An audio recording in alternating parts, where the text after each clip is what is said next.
Polymer புதிய நிகழ்ச்சி hello Salem. இந்த ஹலோ சேலம் நிகழ்ச்சியில் உங்களுக்கு சேலம் மாநகரைச் சேர்ந்த பல முக்கிய பிரபலங்கள், பிரமுகர்கள், தொழிலதிபர்கள் மற்றும் ஆசிரியர்களை சந்தித்து உங்கள் கருத்துகளையும் உங்கள் வெறுப்புகளையும் பகிர்ந்து கொள்ள இருக்கிறோம். அந்த வகையில் இந்த வார சிறப்பு விருந்தினராக நம்மோடு கலந்து கொள்ள இருப்பவர் திரு எம். ரவி அவர்கள். இவர் பொது மேலாளராக மாவட்ட தொழில் மையத்தில் இருக்கிறார். இவர் தனது பள்ளி படிப்பினை சேலம் டிகிரி ஸ்கூலிலும் தனது பொறியியல் பட்ட படிப்பினை சிதம்பரம் அண்ணாமலை யூனிவர்சிட்டியில் கற்றுத் தேர்ந்தவர். மேலும் இவர் ஒரு சிறந்த பேச்சாளர், சிறந்த கவிஞர், சிறந்த கதை ஆசிரியர் மற்றும் பல அறிவுரைகள் பெற்றவர். அவரை இன்று உங்களுக்காக இதை சந்திப்பதில் மிகவும் பெறுகிறேன். வணக்கம் மிஸ்டர் எம்.எஸ். ரவி அவர்களே. என்னை பெற்ற தாய்க்கும் தந்தைக்கும் உதய பிரபா சிவக்கலை அனைவருக்கும் என்னுடைய முதல் வணக்கத்தை தெரிவித்துக் கொள்கிறேன். மலைசூழ் மாவட்டம், மாங்கனி மாவட்டம், இரும்பு மாவட்டம், சேகோ மாவட்டம் என்னும் பல செல்ல பெயர்களால் அழைக்கப்படும் இந்த சேலம் மாவட்டத்தைச் சேர்ந்த அனைத்து சகோதர சகோதரிகளுக்கும் இந்த எனது இதயம் கனிந்த முன்னிரவு முதல் வணக்கத்தை தெரிவித்துக் கொள்கிறேன். ஒரு சிறிய வளையம் இருக்கிறது. அந்த வளையம் சிறிய வளையமாக இருக்கும் பொழுது அதற்கு சக்தி குறைந்திருக்கிறது. அது அந்த வளையத்தை போலவே பல வளையங்களுடன் தன்னை பிணைத்துக் கொள்ளும் பொழுது அது ஒரு பெரிய சங்கிலியாக பலம் பெற்று பலவிதமான ஆக்கப்பூர்வமான செயல்களுக்கு உதவுகிறது. வினைல் குளோரைடு என்ற ஒரு ரசாயனம் இருக்கிறது. அது தனியாக இருக்கும் பொழுது அதற்கு பெயர் மோனோமர் என்பது. அது அதை போன்றவே பல வினைல் குளோரைடோடு சேர்ந்து ஒரு புதிய உருவம் பெறும் பொழுது அதை பாலிமர் என்று சொல்கிறோம். அதுதான் பாலிவினைல் குளோரைடு என்று சொல்கிறோம்.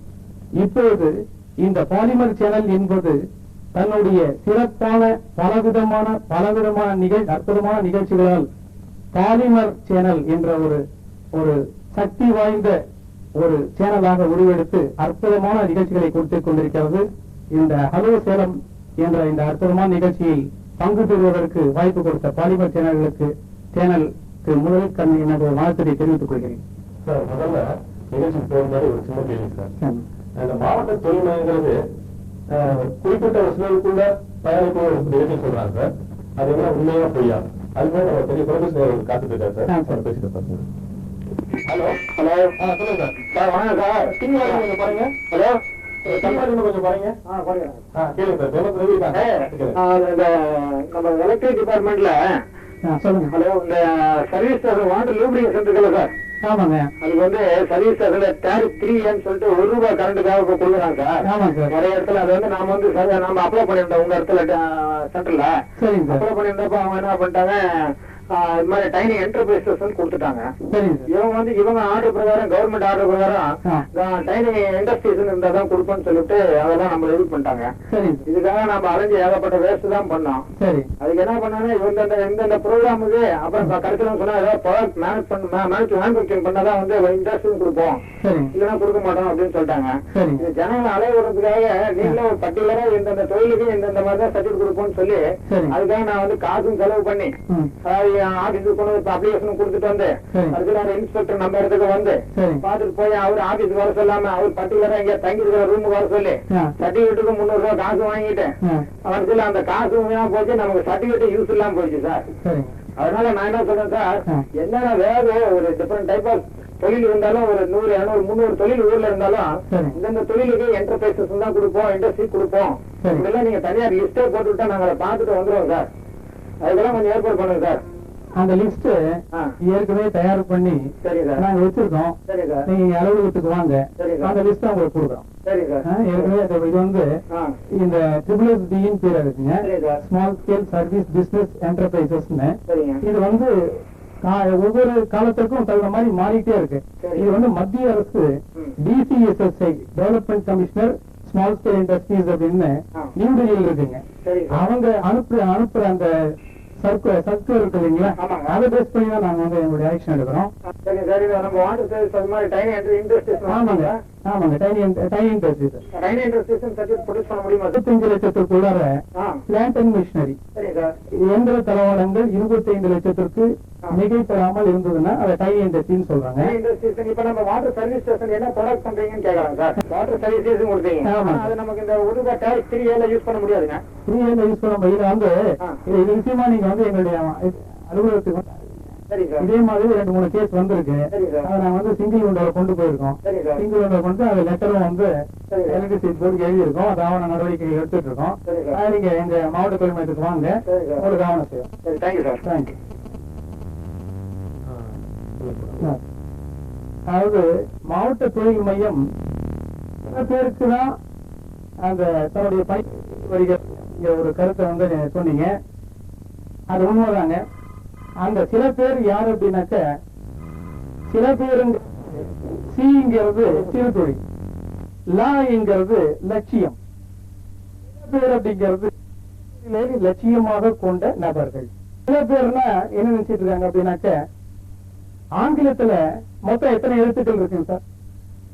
மொத்தம் 26 எழுத்து இருக்குது.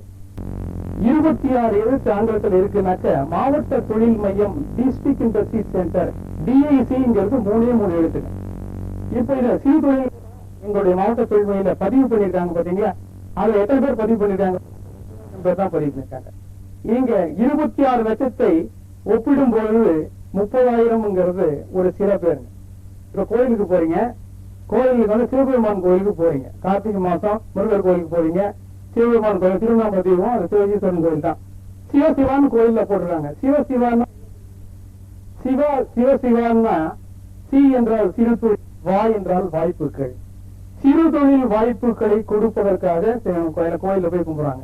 பிசினஸ் இப்போ உலகமே தொழில் மயமாக ஆகிக்கொண்டிருக்கிறது. யார் இப்ப வந்து இப்ப ஒவ்வொரு நாட்டு செழிப்பாக இருக்கிறது என்றால், எந்த நாடு தொழில் துறையில் அதிகமாக ஒரு மேம்பாடு அடைந்து சிறப்பாக செயல்பட்டுக் கொண்டிருக்கிறதோ அந்த நாடுதான் உலகத்திலேயே மேம்பாடு அடைந்திருப்பதாக கருதி கொண்டிருக்கிறார்கள். அதைத்தான் நாங்கள் செய்து கொண்டிருக்கிறோம். அந்த சில பேர்கள் என்பது நீங்களும் இணைந்து அதை நீங்கள் செயலாக்க வேண்டும் என்று எல்லோரையும் நாங்கள் வேண்டி விரும்பி கேட்டுக்கொள்கிறோம். அந்த கேள்விக்கு போங்க. ஹலோ பார்வச்சா. Hello, good evening sir. நாங்கள் அத்திப்பாளத்துல பேசுறோம் சார். நான் மகேஷ் பேசுறேன் சார். கேளுங்க. அங்கிள் நல்லா இருக்கீங்களா? அங்கிள், அப்ப நீங்க வந்து டிவி ப்ரோக்ராம் பண்ணீங்களா அங்கிள்? ஆமாங்க. அது வந்து திருப்பியும் நீங்க கான்டாக்ட் பண்ணலான்னு சொன்னீங்க. ஆமா. அதுக்கப்புறமேட்டு கூட நீங்களே கூட லெட்டர் போடுங்க. KMB மகான்ல கூட நீங்க ரொம்ப நாள் பேசுனீங்க. அவங்க கூட எல்லாம் பாதிக்கு மேல பாஸ் போயிட்டாங்க. அதுக்கு அங்க இருந்தாங்க. அன்னைக்கு வந்து ஆனா நிறைய காலேஜ் மிக்ஸ் எல்லாம் வந்துருந்தாங்க. அதுக்கப்புறம் வந்து எங்க 10th நீங்க வந்து எங்க ரமணி காம்ப்ளெக்ஸ் கூட பண்ணீங்க. அப்ப வந்து எங்களுக்கு அது ரொம்ப யூஸ்ஃபுல்லா இருந்துச்சு. மேக்ஸை பொறுத்த வரைக்கும் நாங்க ஸ்கூல்ல போய் எங்க சாருங்க தம்பி நாங்க பண்ணும்போது கூட சாருங்க கூட ரொம்ப கங்க்ராச்சுலேட் பண்ணாங்க. ரொம்ப சீக்கிரமா சமைச்சு போடுற மாதிரி அதெல்லாம் வந்து ரொம்ப யூஸ்ஃபுல்லா இருக்குங்க சார். நீங்க சொன்னீங்க சண்டேலாம் ஒரு கெமிஸ்ட்ரி கிளாஸ் நிறைய கிளாஸ் நிறைய இதெல்லாம் கொடுக்குறோம். நேம் சீக்கிரம் ஞாபகம் வச்சுக்கிற மாதிரி அதெல்லாம் நீங்க எல்லாம் சொல்லுங்க. அந்த மாதிரி திருப்பி எப்ப நீங்க பண்றீங்க? மாவட்ட தொழில் மையத்துப்படி தான் கேள்வி கேட்டு இருக்கோம். ஆமா, தயவுசெய்து அந்த மாதிரி கேள்வி ஏதாவது இருந்தா கேளுங்க. இல்லைன்னா அடுத்த காலம் நாங்க போறோம். சார், இன்னொரு முக்கியமான விஷயம் என்னன்னா, இந்த எஸ்எஸ்ஐ சர்டிபிகேட் சொல்றாங்க சார். அது இல்ல சார். அது அதை கால பார்த்து. ஹலோ பாலமச்சர். ஹலோ பாலமச்சர். வால்யூம் வால்யூம்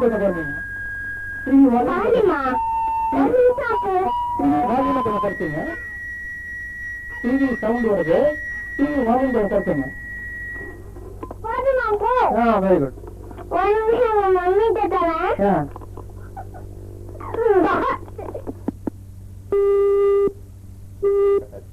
அந்த எஸ்எஸ்ஐ சர்டிபிகேட் பத்தி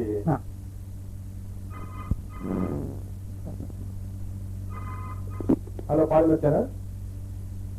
ஹலோ பாலமச்சர். ஹலோ சொல்லுங்க. பேசுறீங்க.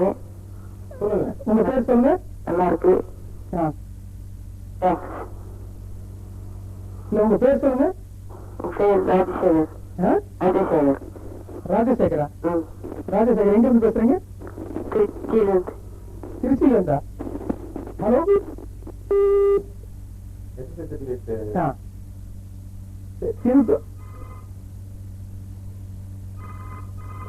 ஹலோ பாருங்க சார். வணக்கம் சார், நாங்க கோயம்புத்தூர்ல பேசுறோங்க. ரவீன் பேசுறேங்க சார். கேபிள் டிவி கொஞ்சம் லோன் ஏற்பாடு பண்ணாலும் சார். ஆமாங்க, அது கொஞ்சம் ஏற்பாடு பண்ணுங்க சார். கேபிள் டிவிக்கு? ஆமா சார், கூட்டம் அது ஏற்பாடு பண்றதுக்கு அந்த மாதிரிங்க. அதுங்க நம்ம பிஎம்ஆர்ஒய் திட்டம்னு ஒண்ணு இருக்குங்க. அந்த பிஎம்ஆர்ஒய் திட்டத்துல அதிகபட்சமாக 2 லட்சம் ரூபாய் தான் கொடுக்குறோம். 2 லட்சம் ரூபாய் வந்து மேக்சிமம், அதிகபட்சமாக மேக்சிமம் வந்து அது சர்வீஸ் இண்டஸ்ட்ரீஸுக்கு, சேவை மற்றும் தொழில்களுக்கு 2 லட்சம் அதிகமா கொடுக்குறோம். வியாபாரத்துக்கு வந்து 1 லட்சம் தான் அதிக தொகைங்க.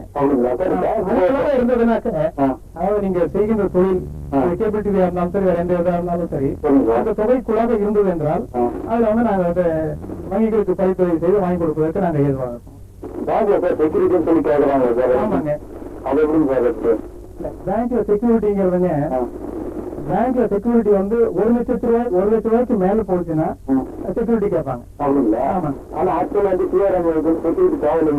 இல்ல, அதாவது 1 லட்சம் ரூபாய்க்கு கம்மியா நீங்க வாங்குறீங்கன்னாக்க செக்யூரிட்டி தேவையில்லை.